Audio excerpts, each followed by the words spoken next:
Okay, Assalamualaikum warahmatullahi wabarakatuh dan salam sejahtera. Apa khabar semua pelajar? Sihat? Assalamualaikum. Okey, hari ini kita akan bincang topik 3/4 kan. Topik 3/4 tajuk gelombang, pembiasan gelombang modul C kan. Okey, kita tengok sama je tunggu rakam dulu ah. Set rakaman dulu.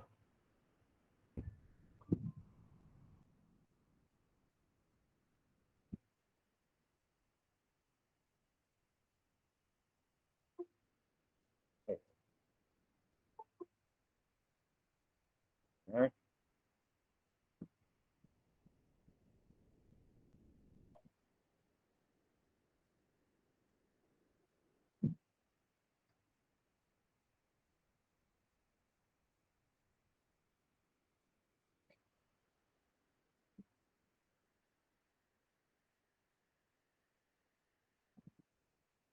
Okey, kita akan bincangkan satu topik iaitu gelombang pembiasan cahaya 5.4 pembiasan cahaya modul C kan.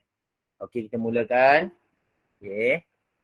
Mula kita bincang sikit tentang fenomena gelombang. Okay, kita dah bincang dalam minggu lepas, cuma cikgu bila buka je tajuk ni kita akan recall lah fenomena-fenomena gelombang yang penting. Okay, fenomena yang kita dah bincang ialah pelembapan, resonan, ini dia punya fenomena dan pantulan. Dan hari ni kita akan bincang tentang pembiasan dan minggu depan atau minggu yang seterusnya mungkin kita akan bincang pembelauan dan interference. Okey kan? Okey, apa tu pelembapan? Kita kata amplitude berkurang. Yang penting sini amplitude berkurang disebabkan oleh kehilangan tenaga secara beransur-ansur. Kehilangan tenaga kan? Ni untuk pelembapan. Untuk resonan, dia menceritakan tentang sistem ayunan paksa ataupun ayunan ataupun kita katakan sistem bergetar dengan amplitude yang maksimum apabila frekuensi asli sama dengan sistem tersebut sama dengan frekuensi asli sistem frekuensi daya luar sistem tersebut. Ini tentang resonan. Yang sebelumnya pantulan. Pantulan apa? Iaitu fenomena perubahan arah perambatan. Arah perambatan. Okey kan? Apabila terkena satu halangan. Okey, untuk pembiasan pula kita akan membincangkan tentang medium. Apa itu medium yang dimasukkan dalam gelombang? Kalau gelombang air kita kata medium cetek ataupun medium dalam kan. Jadi dia mempertimbangkan tentang kedalaman air lah. Kedalaman air kan. Dia kata medium yang berbeza. Kalau gelombang cahaya dia merujuk pada kaca. Kan? Tadi kita tengok kan. Okay. Okey, fenomena pantulan, pembiasan, pembelauan ni ada persamaan sedikit. Cikgu terangkan juga minggu lepas fenomena dia. Okey, kalau pantulan cikgu tulis tidak tembus, maksudnya gelombang ni akan langgar penghalang ni. Kan? Dia langgar penghalang ni dan sebab kita tangki riak, kalau keadaan yang betul, maksudnya gelombang ni atau air ni tak masuk ke kawasan sini. Air ni tak dapat tembus ke kawasan di belakang penghalang ni kan. Tu kita masukkan kataan tidak tembus. Okey, untuk pembiasan, kita tengok kan. Dia satu proses mengalami tempat kawasan dalam dan kawasan cetek. Dalam dengan cetek. Ada perubahan medium kan. Dalam ke cetek. Ni contoh kan. Dalam ke cetek. Kalau yang ni pula, dalam yang sama juga. Tapi dia melalui satu penghalang yang mempunyai celahan yang sempit. Dia akan keluar dalam bentuk macam ni. Jadi apa persamaan pantulan dengan pembelauan?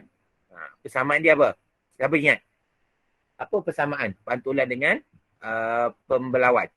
Siapa ingat dia? Kedua-duanya mempunyai apa? Tak ingat tak apalah. Mempunyai kedalaman yang sama. Pantulan dan pembelauan mempunyai kedalaman yang sama. Ini sebelum pembelauan, ini selepas pembelauan, kita dapati lambda dia sama. Sebab apa? Kedalaman yang sama. Sama juga dengan pantulan. Sebelum langgar penghadang ni, lambda dan selepas pelanggaran ni, lepas pelanggaran, lambda dia adalah sama. Jadi lambda adalah sama, maksudnya hal laju dia pun sama kan untuk kes kedua-dua ni. Jadi kita tengok dengan menggunakan stroboskop untuk melihat, untuk membekukan pergerakan gelombang. Okey, cikgu teruskan ya. Ini recallnya kan. Okey, definisi. Pantulan, tak apalah. Pantulan, cikgu dah terang tadi dah. Perubahan, perambatan. Kalau pembalauan, ni penyebaran gelombang. Nanti kita akan cerita lebih detail kan. Pembiasan, perubahan hal laju atau apabila melalui medium yang berbeza. Berbeza dari segi apa? Kedalaman. Dari segi gelombang air, kedalaman. Okey. Jadi kuantiti fizik yang berubah dalam ketiga-tiga ni, pantulan, pembelauan dan pembiasan itu kita buat DEWA. DEWA, D-E-W-A, D direction, arah, E energy, tenaga berkurang selepas menentang memantul, tenaga dia berkurang tapi ini berlaku pada gelombang bunyi gelombang air kita tak berapa nampak kesan dia W, muka gelombang berubah apabila mengikut bentuk medium pemantul. Ni kalau bentuk dia bulat, ada muka gelombang jadi bulat. Itu contohlah Okey, ini lagi satu amplitude. Amplitude adalah ketinggian ombak tu ataupun sesaran maksimum kita kata itu amplitude berkurang apabila selepas menentang pemantul. Ini berlaku pada gelombang apa? Gelombang bunyi gelombang bunyi yang berlaku Jadi amplitude ni dikaitkan dengan loudness ataupun kenyaringan. Bila amplitude berkurang, maksudnya kenyaringan akan berkurang. Itu maksud dia Okey, dalam kes ini kita buat macam ni nampak tak? Kita kosongkan di sini. Di bahagian ni. Kosongkan ni. Apa yang patut kita isi sini? Patutnya kita isi di sini ialah ia mempunyai kedalaman yang sama. Maksudnya pantulan dan pembelauan mempunyai kedalaman yang sama. Okey, untuk pembiasan, kedalaman dia berbeza. Berbeza maksudnya kawasan cetek dan kawasan dalam. Kawasan cetek, nama pun cetek, lambda pun rendah. Laju pun rendah. Faham? Maksudnya kalau orang-orang muda berfikiran cetek. Macam itulah lebih kurang Jadi lambda dia rendah, V per lambda. Ini cerita budak-budak lah. Kalau budak-budak mentah cikgu cerita lambda rendah, V per rendah. Ini contoh, analogi bagi faham Kalau dia kawasan dalam, lambda dia besar. Ilmu dia besar contoh V pun besar. Lambda dengan V. Ini contoh, cikgu bagi contoh bagi kamu senang ingat. Okey, kuantiti fizik yang tetapkan dalam ketiga-tiga fenomena ni biasanya F dan T. Tetap untuk semua fenomena kecuali dinyatakan. Sama. Jadi yang kekal tetap lagi iaitu lambda dan V untuk fenomena pantulan dan pembelauan. Ni. Tetap. Cuma ini berubah sebab ada kawasan dalam dan cetek. Rasa kamu boleh faham Okey, boleh faham tak tentang slide ni? Ada soalan tanya? Minta respon sikit. Tak ada cikgu. Okey, bagus kita teruskan Okey, ni pantulan tidak tembus. Nampak pantulan lalu sini dia tidak tembus kawasan ni. Dia ni pemantul sengit silah slanting Ini lurus. Kita tengok dia lah. Pembiasan dalam cetek, ini kita akan bincang nanti. Okey. Pembelauan apabila melalui celah yang ni agak besar, sempit ataupun penghalang yang mempunyai kecil lah. Penghadang, bukan penghadang, bagi apa barrier penghalang lah, lebih kurang obstacle penghalang. Okey Okey, kita teruskan. Okey, pembiasan gelombang. Tajuk yang sebenar yang kita akan bincang hari ni tadi cuma intro saja supaya kamu dah faham. Apa itu? Pembiasan gelombang. Perubahan hal laju ataupun perubahan panjang gelombang. Apabila merambat, bergerak melalui medium yang berbeza. Berbeza apa? Berbeza ketumpatan ataupun berbeza kedalaman. Tu maksud dia Itu yang berbeza tu. Okey, berlaku pada gelombang air. Air kedalaman dengan cetek dalam atau cetek. Cahaya ketumpatan tinggi dengan ketumpatan rendah. Bunyi merujuk pada kawasan yang mempunyai ketumpatan tinggi dan ketumpatan rendah. Biasanya melibatkan udara panas dengan udara sejuk lah dalam kes bunyi ni Okey, sifat gelombang berubah. Yang berubah ialah arah gelombang akan berubah, muka gelombang juga akan berubah. Muka gelombang akan berubah mengikut bentuk medium yang diberikan. Nanti kita akan bincangkan bagaimana muka gelombang yang berubah Jadi kuantiti fizik yang tetap iaitu tempoh dan frekuensi. Ingat tempoh dan frekuensi adalah kuantiti fisik yang tetap, kita boleh guna dalam formula V sama dengan F lambda. Jadi F sebagai pemala yang ditetapkan kan, pemala yang tetap. Okey, nombor 5 dia kata kuantiti fizik yang berkurang. Ni pun ada kes kan. Kalau amplitude akan berkurang. Ini merujuk pada kawasan apa? Kawasan apa maksud? Kawasan gelombang bunyi lah. Merujuk pada gelombang bunyi, amplitude akan berkurang kan. Kawasan cetek ada tapi tak berapa nampak sangat kan. Bila amplitude berkurang, tenaga juga akan berkurang. Kan? Tenaga akan berkurang kan. Okey kan. Panjang gelombang akan berkurang kan untuk kawasan cetek. Laju gelombang akan berkurang untuk kawasan cetek. Ini berlaku pada gelombang air lah kan. Yang nampak jelas itu dua ni, lambda dengan laju. Yang dua ni tak berapa jelas kelihatan amplitude dengan tenaga. Tapi dalam gelombang bunyi, kita akan nampak kan dia punya tu. Okey kan? Okey, kita teruskan. Jenis pembiasan. Kan? Jenis pembiasan itu kalau dalam ke cetek ataupun cetek ke dalam, lagi ni cetek ke dalam. Okey. Cetek ke dalam dia menjauhi garis normal. Dalam ke cetek dia mendekati garis normal. Okey, cikgu ada satu tips yang ingat mudah kan, iaitu DSC. Mungkin kamu ada kaedah lain macam DIS. DIS kan, DIS. I itu kita buang kan. Jadi deep, D deep, S shallow, C close. Jadi deep to shallow, close. Itu cara nak ingat kan. Deep to shallow, close kan. Okey, contoh dia. Okey. Okey, cikgu teruskan Deep to shallow, close. Jadi untuk kawasan cetek, laju dah rendah. Tunjuk tadi dah. Ataupun lambda dah rendah. Untuk kawasan dalam, laju tinggi, lambda tinggi. Ini idea yang kita kena ingat Okey, ini untuk gelombang. Gelombang apa? Gelombang air. Gelombang air. Untuk kes ini pula, kita akan bincang, tengok ketupatan lebih. Ketupatan tinggi lah Ketupatan kurang. Ketupatan rendah. Okey. Jadi ketupatan lebih ni merujuk pada kia. Kia maksudnya, cikgu ada kaedah cikgu ingat kia kaca intan air. Banyak lagi lah benda-benda ni.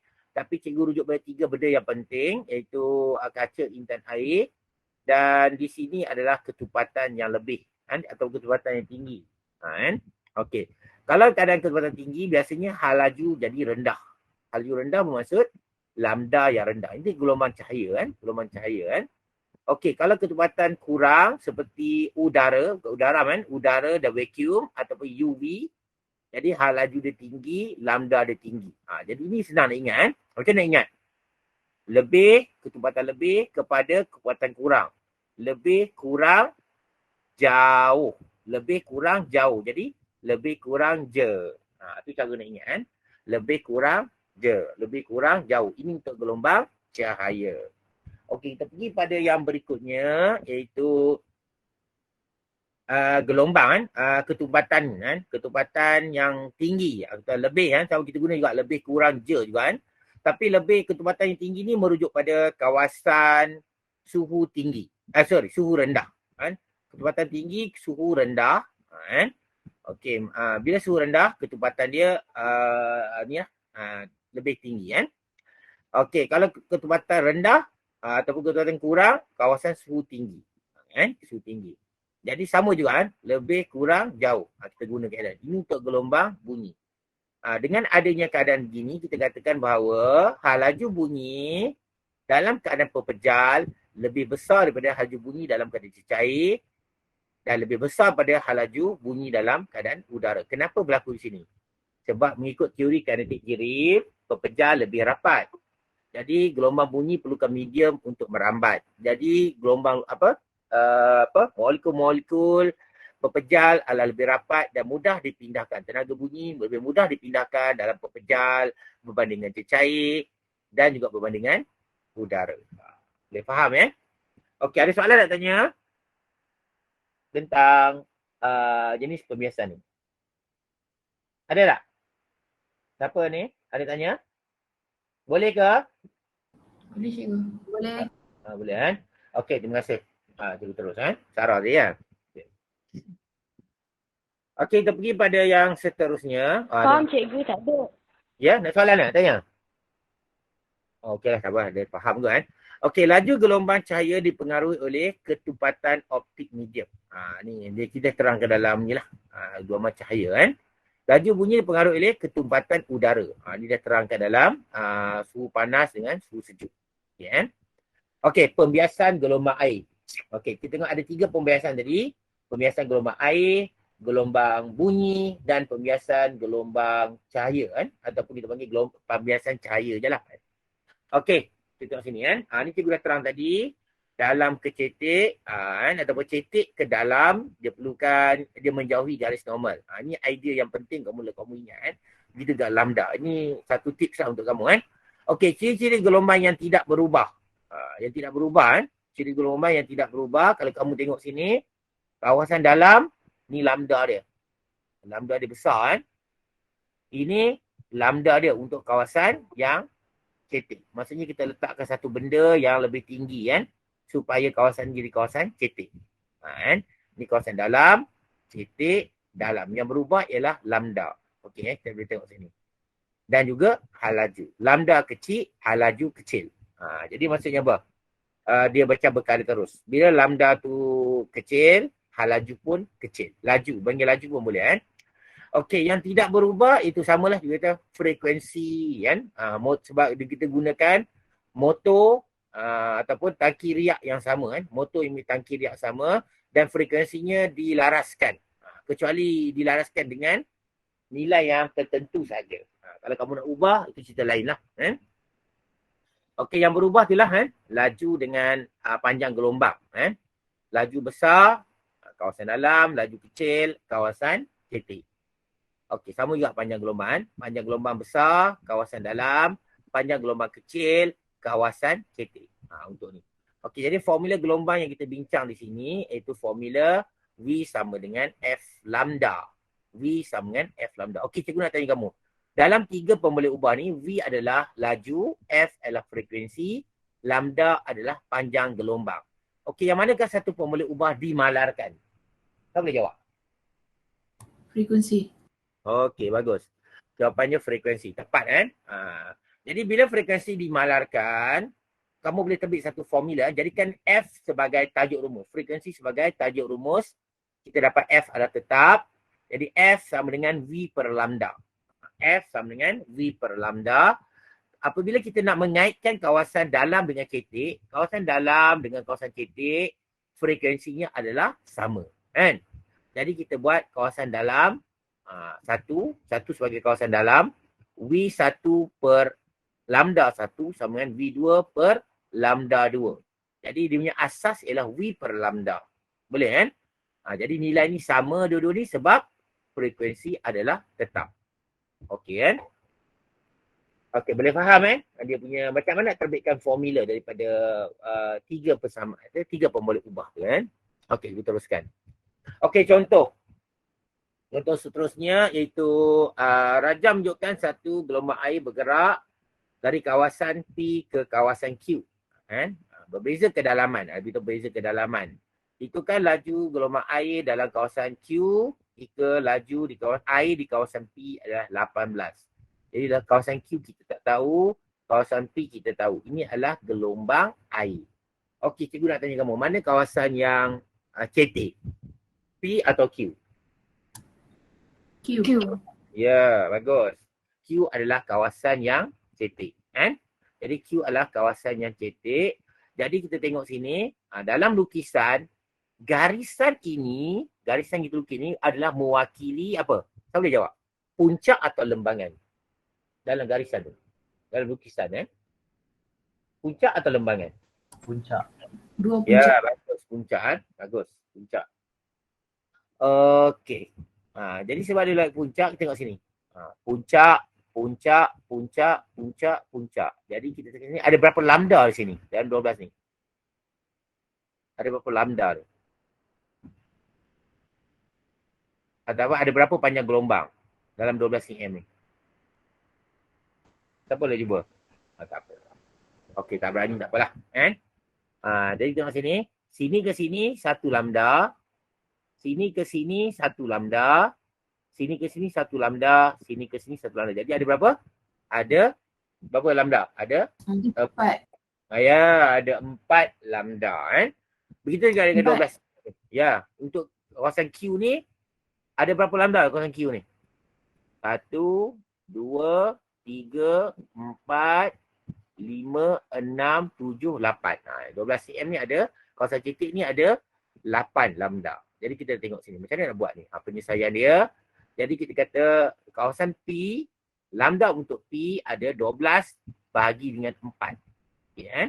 Jadi 12 bagi 4 kita dapati 3 cm. Maksudnya panjang daripada sini ke sini adalah sama dengan 3 cm. Jadi kita tahu lambda untuk gelombang di kawasan yang dalam, gelombang air P adalah 3 cm. Okey, untuk Q kita tengok ialah 1.5. Jarak antara yang kecil ni, dua ni adalah 1.5 cm. Okey kan? Jadi kita guna formula ni. Kenapa kita guna formula ni? Kita menganggap bahawa frekuensi kawasan dalam dan kawasan cetek adalah sama. Kan? Jadi kita gunalah formula Vp per lambda P sama dengan Vq per lambda Q. Jadi kita gantikan nilai ni kan. Vp, dapat tak Vp? Tengok. Vp iaitu 18. Mana dapat? Kita ambil di sini. 18 ni. Ya, laju gelombang air di kawasan P ialah 18. 18. Lambda P kita ambil dekat sini. 3 cm. Kan?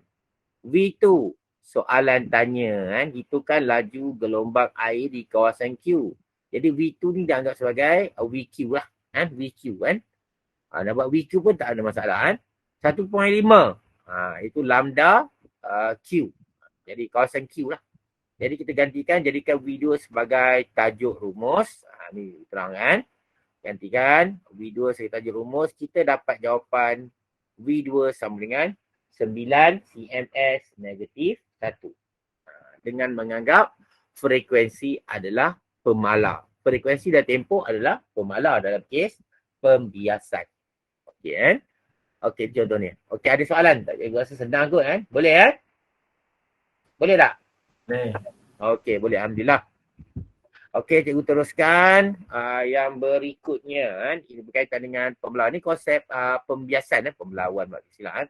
Pembiasan, nampak ini kita letak perspektif ni tujuannya menjadikan kawasan ini adalah kawasan yang cetek. Kan? Ini dalam, cetek dan selepas itu adalah dalam. Okey kan? Itu dah. Okey, kita tengok macam mana nak lukis muka gelombang untuk kes ni lah. Bentuk macam trapezium lah.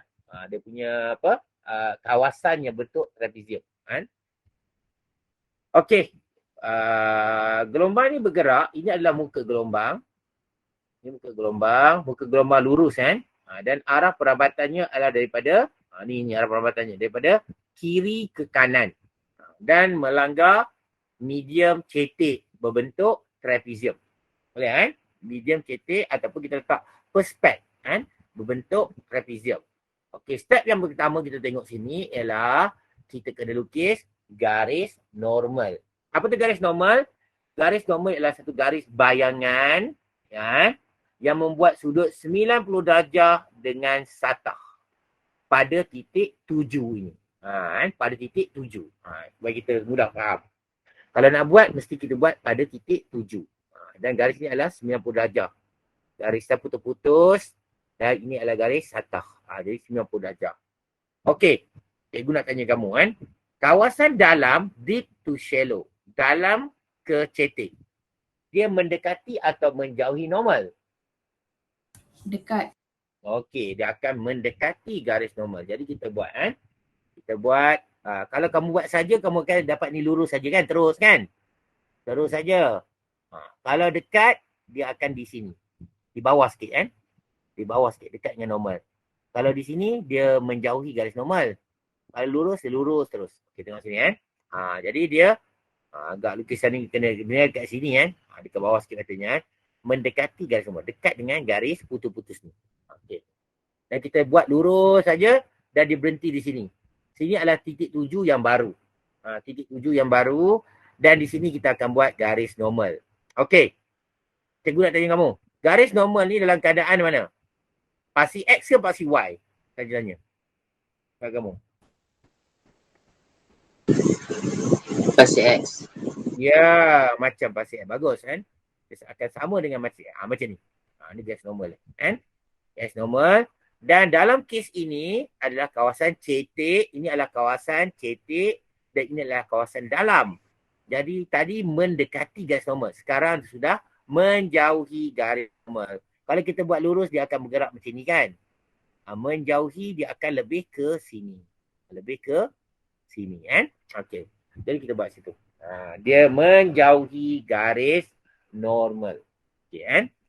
Okey. Rasa lukisan ni masih lagi tak lengkap. Apa yang tak lengkap? Kita kena lukis muka gelombang. Kan? Muka gelombang. Dan kita tahu bahawa kawasan cetek lambda dia adalah lebih pendek. Dan kawasan dalam lambda dia adalah lebih panjang. Dan pastikan lambda yang kamu lukis untuk kawasan dalam ini dengan dalamnya ini adalah sama panjang dia. Sebab apa? Kita menganggap kawasan ini dengan kawasan ini mempunyai lambda yang sama. Okay? Panjang gelombang yang sama. Jadi sini dengan sini mempunyai panjang gelombang yang sama. Okey Jadi cara lukis muka gelombang macam mana? Senang saja, tengok sini kan. Dia mesti membuat 90 darjah dengan arah perambatan. Ini muka gelombang, nampak kan? Dia membuat sudut 90 darjah dengan arah perambatan. Jadi tengok sini. Untuk kes ini, kawasan cetek, lambda dia adalah kecil. Cuba tengok, betul tak 90 darjah? 90 darjah. Dia agak sengit sikit. Kenapa sengit? Sebab arah perambatan dia dah sengit. Jadi dia maintain buat 90 darjah dengan arah perambatan. Begitu juga dengan yang ni, kita masih lagi buat 90 darjah dengan arah perambatan dan pastikan panjang ini dan selepas ni adalah sama dengan panjang sebelum. Okey. Ada apa-apa soalan tanya? Cikgu, Ya. dia punya lambda tu kita kena ukur ke bagi sama panjang? Ya. Seeloknya ukur lah kan lambda tu. Tapi kalau kamu buat tu kalau nampak macam hampir sama, okey lah kan. Kamu dapat tahu. Kalau ukur lagi baik lah. Yang terbaik kan. Okey kan. Terima kasih kan tadi tanya. Okey. Kena ukur kan. Kena ukur lah. Lebih selamat. Dan pastikan ini lebih rendah lah. Lebih rendah daripada yang kedua ni. Kawasan sebelum dengan selepas ni. Lebih rendah kan. Okey. Okey, kita teruskan kan. Harap dah faham. Terima kasih tanya tadi. Okey, kita pergi pada soalan gini pula iaitu kawasan dalam kecetek dan dalam. Ni pula kan. Okey, itu gelombang bergerak. Mula-mula dia bergerak ke sini, kiri ke kanan dan satah dia adalah macam bentuk Y. Dan garis normal macam paksi X. Ni titik tuju dia kan. Dan apabila arah perambatan sama dengan ataupun melalui garis normal, jadi arah perambatan akan tidak berubah. Boleh faham kan? Arah perambatan tidak berubah apabila arah perambatan melalui garis normal. Begitu juga kalau cahaya. Apabila sinar melalui garis normal, jadi sinar itu tidak akan dibengkokkan.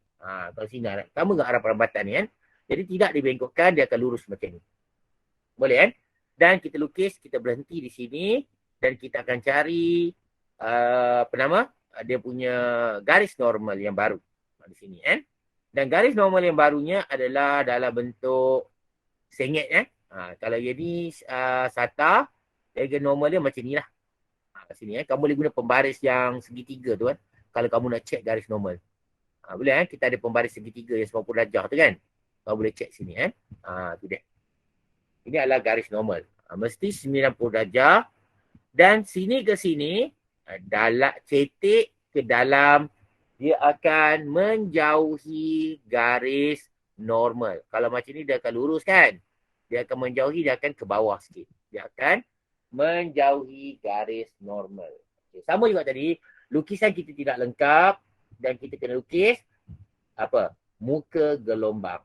Untuk kawasan dalam, muka gelombang dia lebih rapat.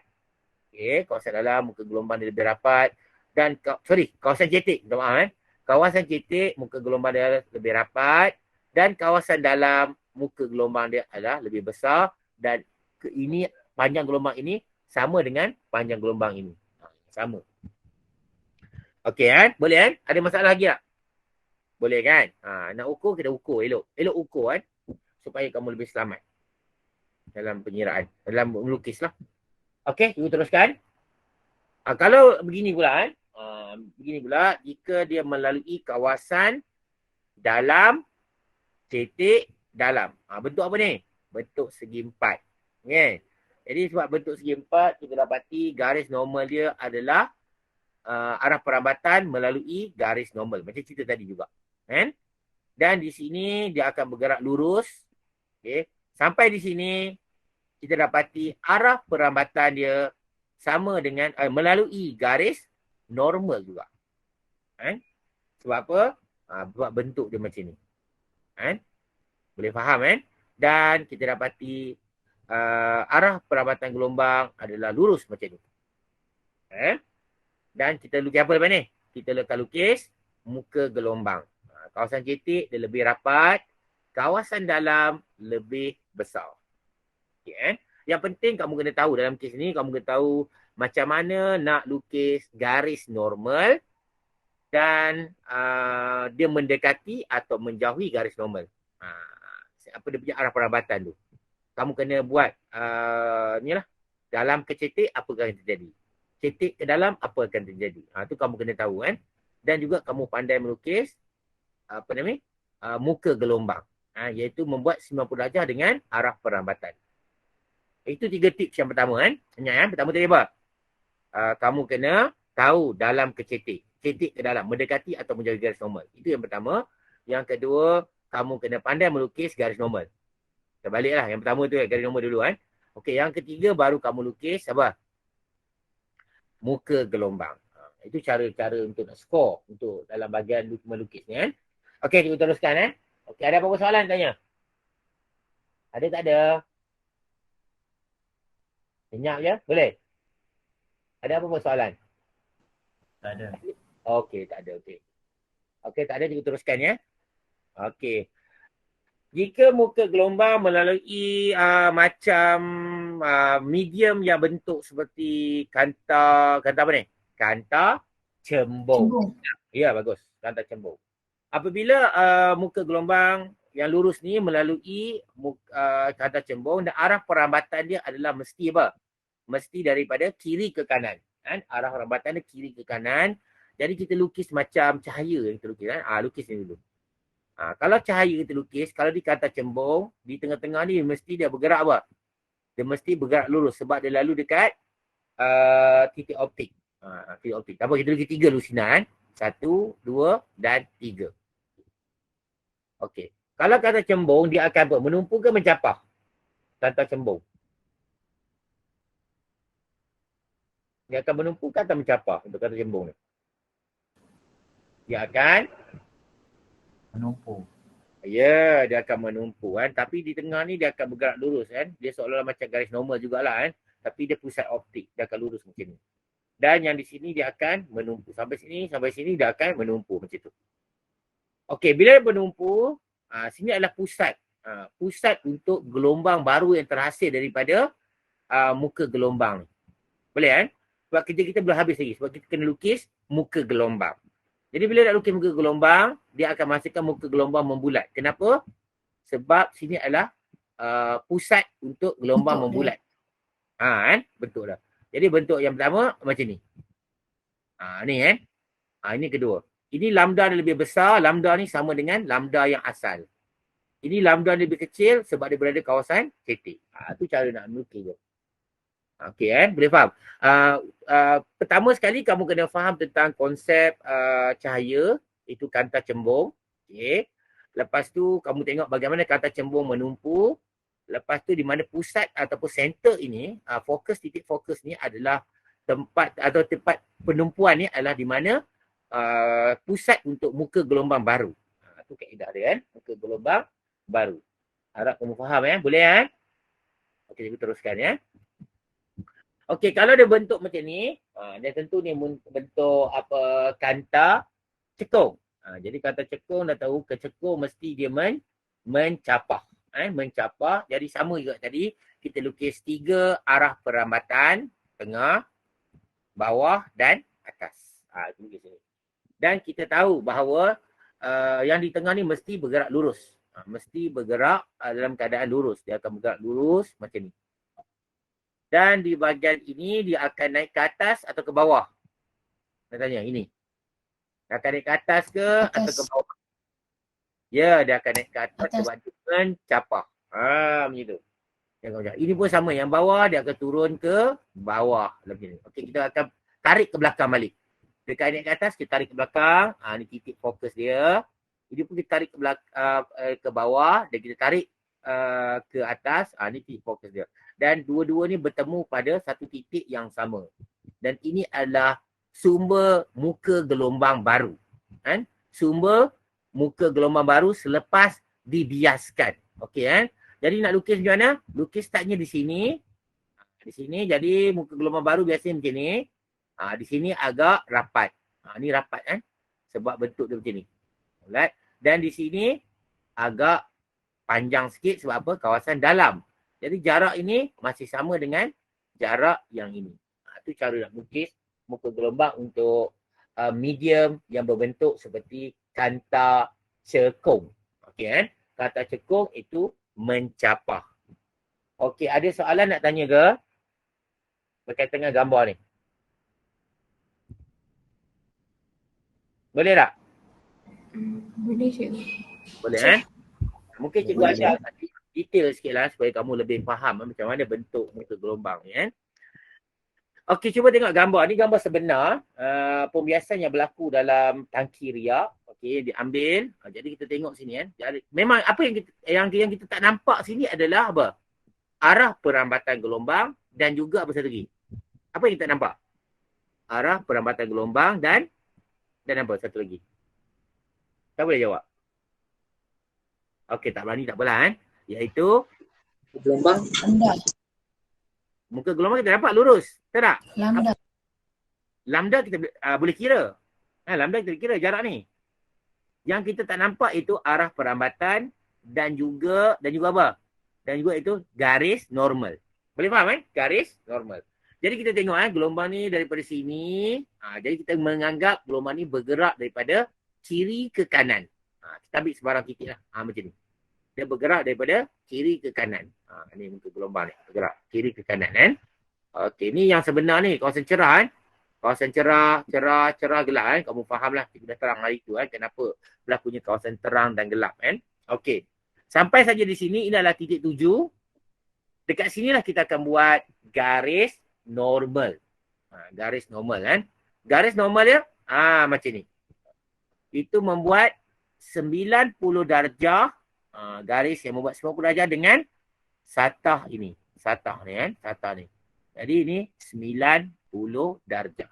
Okey kan. Dan kita semak pula. Ini adalah kawasan dalam ke cetek ni?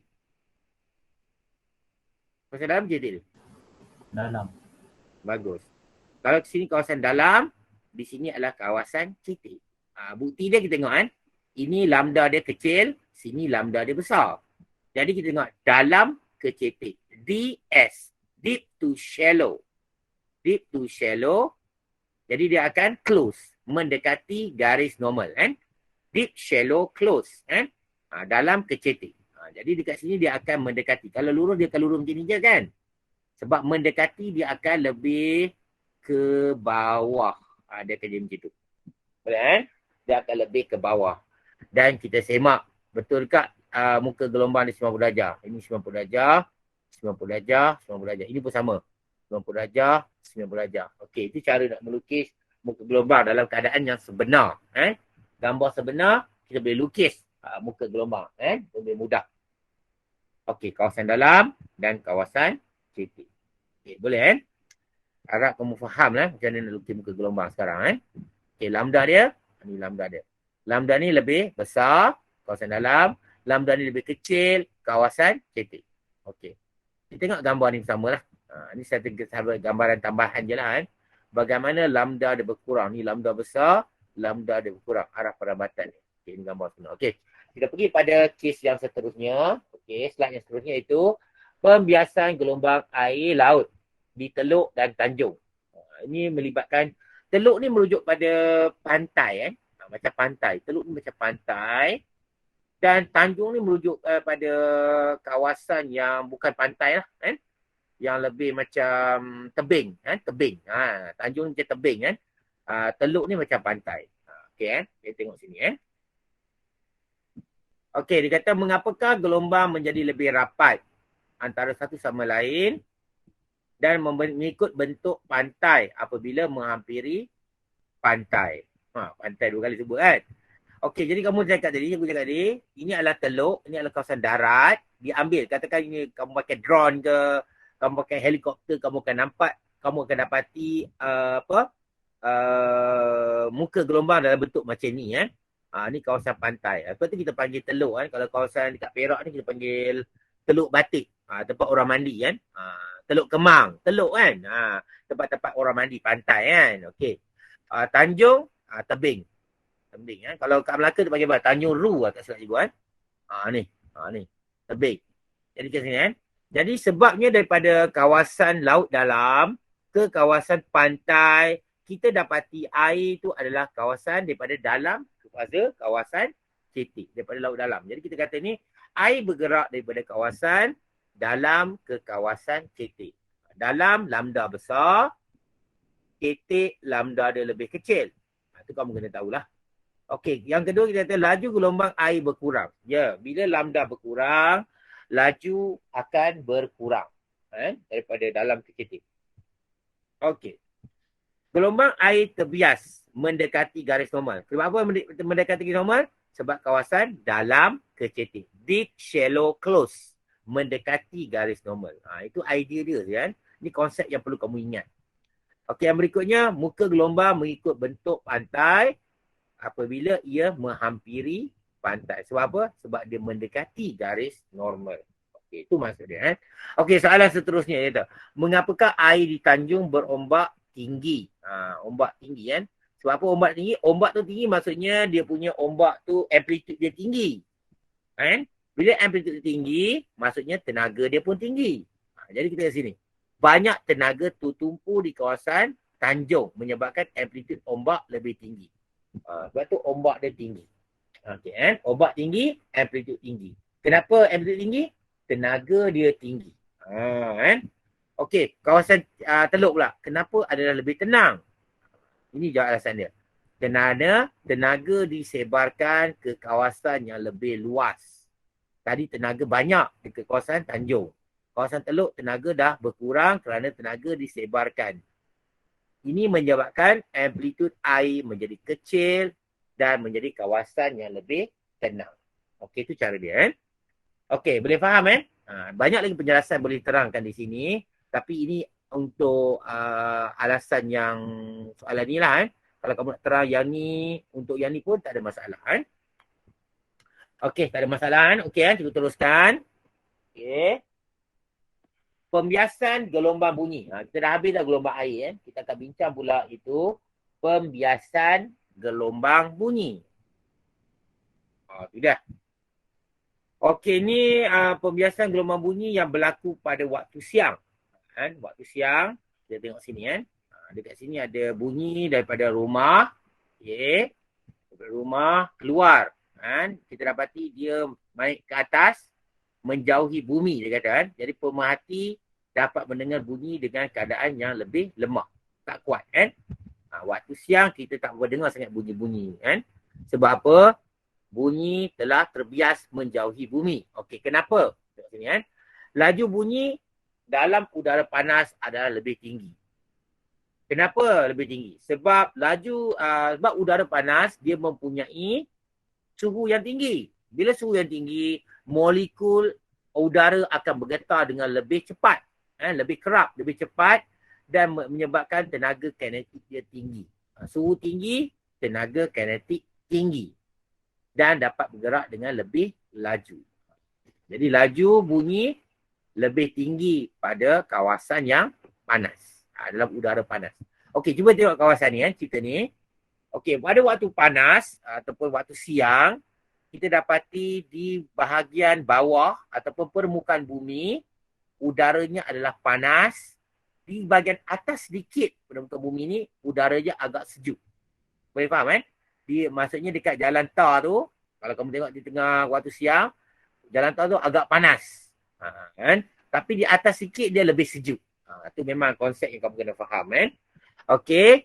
Jadi kita dah terang sini, bila udara panas waktu siang, udara panas, udara yang hampir dengan tanah lebih panas daripada udara yang lebih tinggi. Udara lebih panas, suhu dia tinggi, di sini suhu dia rendah. Okey kan? Okey, udara panas suhu tinggi, udara sejuk suhu rendah. Ya, kita teruskan. Jadi bila suhu tinggi, tadi bila suhu tinggi ketumpatan dia rendah. Sebab kan? Tadi kita terang macam berkadar songsang, nampak kan? Tapi kamu tak boleh sebut berkadar songsang sebab tak ada rumus yang mengaitkan antara dua ni kan. Jadi kamu kata bila suhu tinggi ketumpatan rendah. Begitu juga dengan suhu rendah. Suhu rendah ketumpatan tinggi. Jadi ini bermaksud bunyi yang dihasilkan sini bergerak atau merambat daripada ketumpatan rendah kepada ketumpatan tinggi. Jadi ketumpatan rendah kepada tinggi, kita dapati bunyi itu akan merambat menjauhi garis normal. Kan? Menjauhi garis normal. Untuk kes inilah. Minta maaf lah, mendekati garis normal lah. Mendekati garis normal. Jadi dia akan naik ke atas. Kan? Mendekati garis normal kan. Kita tengok sini kan. Ni dia punya border. Ni kita dapati dia garis normal. Dia akan bunyi akan terbias mendekati garis normal dan menyebabkan bunyi semakin menjauhi bumi. Sebab apa? Bunyi ni akan pergi ke atas ni. Lebih mendekati garis normal. Jadi dia terbias mendekati garis normal dan melengkung ke atas. Dia lebih ke atas. Jadi bila lebih ke atas, kita kata pembiasan ni menjauhi bumi. Boleh faham kan? Sebab dia mendekati garis normal. Tadi cikgu tersilap sebut tadi. Okey, boleh faham ke? Boleh faham tak tentang penerangan cikgu tadi? Boleh Okey, alhamdulillah. Okey, kita teruskan. Jadi bila bunyi tu naik ke atas, jadi orang pemerhati ni mendengar bunyi dengan lebih lemah. Jadi bunyi yang lemah tu dimaksudkan amplitude yang rendah. Amplitude rendah maksudnya kenyaringan. Kenyaringan merujuk pada amplitude. Amplitude rendah, kenyaringan rendah. Okey kan? Okey, apa yang berlaku pada pembiasan bunyi kan? Pada waktu malam pula. Okey kan? Pada waktu malam. Tengok kan? Bunyi pada waktu malam. Tengok sama kan? Okey, waktu malam. Ada bulan. Okey kan? Udara yang hampir dengan tanah lebih sejuk daripada udara lebih tinggi. Maksudnya kawasan dekat tanah ni lebih sejuk berbandingkan udara yang berada di atas. Ini kamu fahamlah dari segi konsep haba, iaitu muatan haba tentu. Kan? Muatan haba tentu yang rendah, muatan haba tentu yang tinggi. Kan? Kamu dah faham. Selepas bumi ni dipanaskan. Bila dah tak ada matahari, kawasan di bawah ni lebih sejuk. Lebih sejuk. Okey, jadi kita bercerita balik tentang ketumpatan. Udara sejuk dah tentu suhu rendah maksudnya. Jadi udara panas suhu dia tinggi di bahagian atas. Dan ini adalah kita panggil apa? Permukaan, border kan, ataupun sempadan di antara kawasan udara sejuk dengan udara panas. Dan kita dapati bahawa suhu rendah ketumpatan tinggi, suhu tinggi ketumpatan rendah, dan garis normal kita lukiskan di sini. Dan kita dapati bahawa bunyi daripada sini bergerak dari ketumpatan tinggi ke rendah.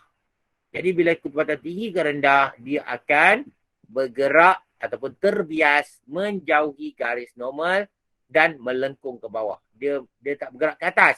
Dia lebih ke sini kan. Ke sini. Jadi pemerhati dapat mendengar bunyi dengan lebih kuat. Jadi maksudnya kenyaringan bunyi bertambah. Sebab tu bila waktu malam, sunyi pun satu hal juga kan. Kamu boleh dengar bunyi-bunyi dengan lebih jelas di kawasan-kawasan yang jauh. Rasakan ada kenduri ke kan. Ada bunyi mikrofon, ada lagu-lagu kamu boleh dengar. Daripada jauh kamu boleh dengar. Pada waktu malam. Ini sebab dia kan. Ini alasan kenapa jadi begini kan. Okey. Ini adalah satu macam peta buih lah. Kita panggil peta buih. pembiasan yang berlaku ni. Jadi kedua-dua ni mematuhi hukum pembiasan. Waktu siang, udara yang hampir dengan tanah lebih panas. Waktu malam, udara hampir ke tanah lebih sejuk. Ni kontra lah. Ni kan. Lagi laju udara berkurang bila bergerak dari udara panas ke sejuk. Kan? Sebab dah pergi sejuk. Panas, laju tinggi. Sejuk, udara laju rendah. Begitu juga ni. Laju udara bertambah bila bergerak pada udara sejuk ke panas. Panas, laju tinggi. Sejuk, laju rendah. Okey, itu dah. Okey, yang berikutnya, waktu siang mendekati garis normal. Gelombang bunyi mendekati garis normal, melengkung ke atas, jadi menjauhi bumi lah. Jadi kat sini, gelombang bunyi menjauhi garis normal, melengkung ke bawah. Jadi boleh sampai kepada pemerhati. Jadi kenyaringan bunyi akan bertambah, kenyaringan bunyi akan berkurang untuk pembiasan waktu siang. Jadi dalam kedua-dua ni, frekuensi tidak berubah. Maksudnya kamu dengar bunyi tu dengan frekuensi yang sama. Bunyi dia sama tapi mungkin kenyaringan dia berubah sikit. Okey. Mematuhi hukum pembiasan apa? Maksudnya apabila bergerak pada ketepatan tinggi ke ketepatan rendah, dia akan menjauhi garis normal. Itu kita panggil lebih kurang je. Ketepatan lebih kepada ketepatan kurang, dia akan menjauhi garis normal. Ingat, lebih kurang je. Itu cara nak ingat. Okey, kita pergi pada yang seterusnya. Ada lagi kan? Ada lagi. Nota soalan objektif. Cuba sama soalan objektif. Okey, di sini kata, manakah di antara berikut menunjukkan kesan gelombang air yang bergerak daripada kawasan dalam ke kawasan cetek? Dalam ke cetek. Dalam, maksudnya laju macam mana? Dalam. Cetek, laju macam mana? Dalam, panjang gelombang macam mana? Cetek, panjang gelombang macam mana? Jadi apa jawapan nombor satu? Siapa nak cuba? Siapa nak cuba nombor satu? Sudah. C. Siapa nak cuba tu? Tak berani lah? C. Oh, C kan? Jadi kita kat sini, ada kawan kamu jawab C kan? Jadi dia kata bergerak dari kawasan dalam ke cetek. Dalam ke cetek kan? Okey, dalam maksudnya apa? Dalam maksudnya apa? Lambda besar kecil? Dalam. Lambda yang besar. Betul tak? Dalam lambda besar ke cetek. Lambda yang kecil. Jadi bertambah ke kurang lambda tu? Berkurang. Dalam ke cetek berkurang. Jadi bila lambda berkurang, laju pun akan berkurang dan frekuensi juga terang tadi, frekuensi adalah mala. Untuk tiga keadaan itu, pantulan, pembiasan dan pembelauan yang kita akan bincang nanti kan. Okey. C, betul. Tanya jawapan tadi kan? Betul. Okey, kita pergi pada soalan yang berikutnya. Nampak boleh kamu boleh nampak dengan jelas Raja menunjukkan corak air menghampiri pantai. Manakah lokasi paling sesuai untuk seorang kanak-kanak berenang? Okey. Jadi kita dapati kawasan pantai menghampiri pantai dan ini adalah kawasan yang dikatakan teluk tadi kan. Ini dikatakan teluk dan di sini kita panggil sebagai kawasan tanjung. Okey, ini kawasan laut dalam lah. Kan? Dekat sini kan. Jadi apa jawapan yang sesuai kat untuk nombor 4 ni? Siapa nak cuba? Ada jawapan? Ya, C. Sebab C adalah kawasan pantai. Dah. C adalah kawasan pantai. Jadi C kawasan dia lebih tenang kerana tenaga telah disebarkan. Tenaga dia kurang, disebarkan, amplitude dia rendah, ombak dia rendah. Kawasan yang tenang di C kan. Okey, kita pergi pada soalan yang nombor 6 ni. Dia berterabur sikit nombor kan, tak apa kan. Berterabur sikit. Sebuah besen berisi air diletakkan condong. Besen, air dititiskan pada kadar sekata ke dalam besen itu seperti tunjukkan gambar rajah di bawah. Okay, jadi kita titiskan air di sini. Bila katakan air dititiskan sekata, ini bermaksud air itu akan bergerak dengan frekuensi yang sama. Frekuensi yang sama. Jadi corak muka gelombang yang terhasil dah tentu muka gelombang membulat. Jadi ada 3. A, B, C, D. Muka gelombang membulat. Tapi kita tak boleh kata muka gelombang dia betul-betul bulat. Sebab kita dapati kedalaman basin adalah berbeza. Sebab apa? Basin ni adalah dalam keadaan sengit. Kan? Ada sengit, slanted sengit. Jadi kita dapati di sebelah kiri ni adalah kawasan dalam. Di sebelah kanan ini adalah kawasan cetek. Dalam cetek. Dalam adalah lambda yang besar dan cetek adalah lambda yang kecil. Okey. Ini kawasan dalam dan di sini kawasan cetek. Jadi cuba tengok sini. Apa jawapan kamu yang mungkin di sini? A kan? Betul kan? Okey, kawasan dalam, lambda yang besar. Okay. Jadi dia bergerak dari dalam ke cetek dan A. Itu dalam lambda yang besar macam ni. Di sebelah kiri kan? Dalam yang besar. Dan di sebelah kanan lebih rapat sebab kawasan yang cetek. Itu cara nak faham soalan. Kena tunggu betul ni cara jawab dia kan. Supaya kamu lebih mudah faham. Okey. Kita pergi pada soalan yang seterusnya. Iaitu Raja kan. Tengok soalan ni kan. Raja di bawah menunjukkan gelombang air merambat dalam kawasan yang berlainan kedalaman. Okay, kan? Berlainan kedalaman. Ni kawasan yang dalam. Kawasan yang dalam betul. Dan ini adalah kawasan yang cetek. Ni kita dah bincang tadi ni kan. Apa cara pertama? Kamu kena lukis arah perambatan gelombang. Dan bentuk ini adalah bentuk seperti kanta cembung di mana gelombang itu arah perambatannya akan menumpu. Kan? Dan satu lagi cara kamu nak senang ingat macam ni kan. Kamu tengok. Ini kawasan dalam, ini kawasan cetek. Dan tentu dalam lambda dia besar, cetek lambda dia kecil. Cuba tengok ni. Ni besar, kecil. Mungkin betul lagi. B, besar, sama. B kita boleh reject. Sebab apa? Kedua-duanya sama lambda. Okey, C, lambda besar. Masa dekat ni pun besar. Ni pun salah. Jadi yang tinggal A dengan D. Jadi jawapan yang kita pilih ialah D. Ya kan? D kenapa? Sebab kita dapati ni lah. Fenomena ni kan. Ini adalah menjadi pusat muka gelombang baru yang terbias. Itu ini lambda dia sama. Dan di sini adalah lambda dia lebih kecil kerana kawasan yang cetek. Itu sebenarnya untuk pembiasan gelombang. Okey. Kita teruskan. Soalan yang berikutnya. D kan? Cikgu tak tanya kamu kan. Tak apalah. Cikgu pun tekan ni tau. Okey. Kita pergi pada soalan yang seterusnya. Kali ni mintalah. Kalau sempat kamu boleh jawab boleh lah kan. Raja menunjukkan gelombang air merambat melalui satu blok perspek di dalam tangki riak. Okey. Corak yang manakah dilihat semasa gelombang melalui blok perspek itu. Dan tentu kita dapati bentuk perspek ni adalah bentuk seperti kanta cekung. Jadi arah perambatan akan mencapah. Dan mencapah ini akan naik ke atas. Ini akan turun ke bawah. Dan ini akan lurus. Kan? Jadi mana jawapan kamu rasa kat sini? Sebelum cikgu tanya. A kan? Okey, A. Okey. Dia kata melalui blok perspek. Kamu tengok sini. Dekat A ni. Lambda dia kecil ke besar masa kat sini?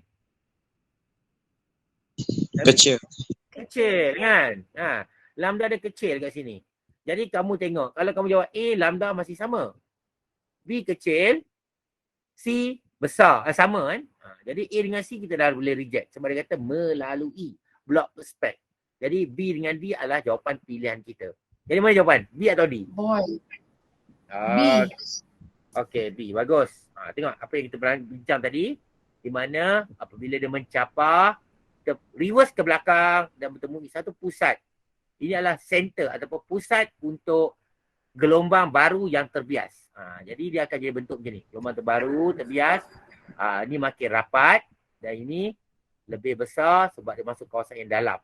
Cetek ke dalam. Jadi jawapan kamu adalah ni silap B kan. Cikgu tersilap kan. Minta maaf lah. B jawapannya. Cikgu tersilap type. Okey, ada soalan nak tanya? Ada ke tak ada? Tak ada cikgu. Ni tersilap kan. Jawapan B kan. Okey. Kita buat soalan terakhir lah. Soalan terakhir untuk kelas kita ini. Mungkin kalau ada yang lebih-lebih tu kita akan sambung dalam teknik menjawab nantilah. Program masuk kan. Okey, Raja di bawah menunjukkan pembiasan gelombang air. Pembiasan gelombang air. Okey, ni arah dia daripada kiri ke kanan dan kita dapati lambda dia sama dengan 3. 3 lah lambda dia kan.